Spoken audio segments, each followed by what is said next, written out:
Hello friends, অবাক তথ্য YouTube চ্যানেলে আপনাদের সকলকে স্বাগত।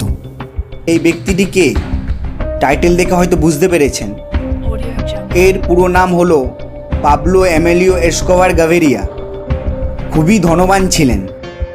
ইনি হলেন পৃথিবীর সবথেকে বড় মাপের মাফিয়া। এখনও পর্যন্ত এনার মতো বড় মাপের মাফিয়া কেউ জন্মায়নি। একটি পুরো আইল্যান্ড, এমনকি সরকারকেও কিনে নিয়েছিল। পুরো কলম্বিয়ার সামনে মাথা নিচু করেছিল। নিজে আইন পরিবর্তন করেছিল। তখনকার দিনে পুরো আমেরিকা এনার জন্য থরথর কাঁপত। ফোর্বস পৃথিবীর মধ্যে সবথেকে ধনী লোকেদের লিস্ট বের করে। টপ 25-এর মধ্যে most wealthiest people in the ওয়ার্ল্ডে এনার নাম ছিল। 1 ডিসেম্বর 1949 সালে কলম্বিয়ায় জন্মগ্রহণ করেন। মাত্র 21 বছর বয়সে জাল লটারির টিকিট বিক্রি, মোটর গাড়ি চুরি, কিডন্যাপিং, কোকেন বিক্রি করা এইসব কাজকর্ম শুরু করেন। তখনকার দিনে মার্কিন যুক্তরাষ্ট্রে মাদক বাজারে কোকেনের ক্রমশ চাহিদার কারণে তার প্রবেশ দ্রুত বেড়ে গিয়েছিল। 1980-র দশকে আনুমানিক 70 থেকে 80 টন কোকেন কলম্বিয়া থেকে মার্কিন যুক্তরাষ্ট্রে পাঠানো হতো। ধীরে ধীরে তিনি ড্রাগ লর্ড অর্থাৎ মাদক সম্রাটে পরিণত হন। অনেকেই তাকে দ্য কিং অফ কোকেন বলে ডাকত। আমরা আজকে এই ড্রাগ লর্ড পাবলো এসকোবারের সম্বন্ধে এমন কিছু তথ্য জানব যা আপনাকে সত্যি আশ্চর্য করে দেবে। একবার আত্মগোপন করার পরে এসকোবার তার মেয়েকে ঠান্ডা থেকে রক্ষা করার জন্য $2 মিলিয়ন অর্থাৎ ভারতীয় টাকায় 14,91,998 টাকা পুড়িয়ে ফেলেছিল। পাবলো 90% ড্রাগস মার্কিন যুক্তরাষ্ট্রে ও 80% ড্রাগস গোটা বিশ্বের মধ্যে সাপ্লাই করতেন।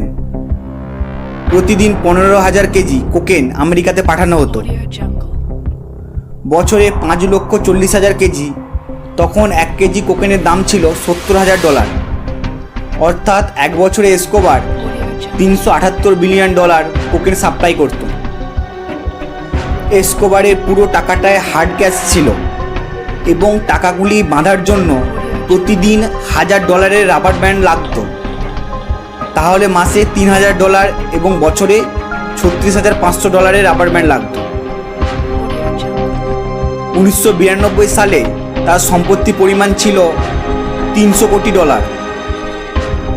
এই বেআইনি টাকাগুলি তিনি ব্যাংকে রাখতে পারতেন না, তাই তিনি এই টাকাগুলি গোডাউনের ড্রামের মধ্যে সংরক্ষিত করতেন, যার মধ্যে 10% ইঁদুর খেয়ে নিত ও জলের মধ্যে নষ্ট হয়ে যেত।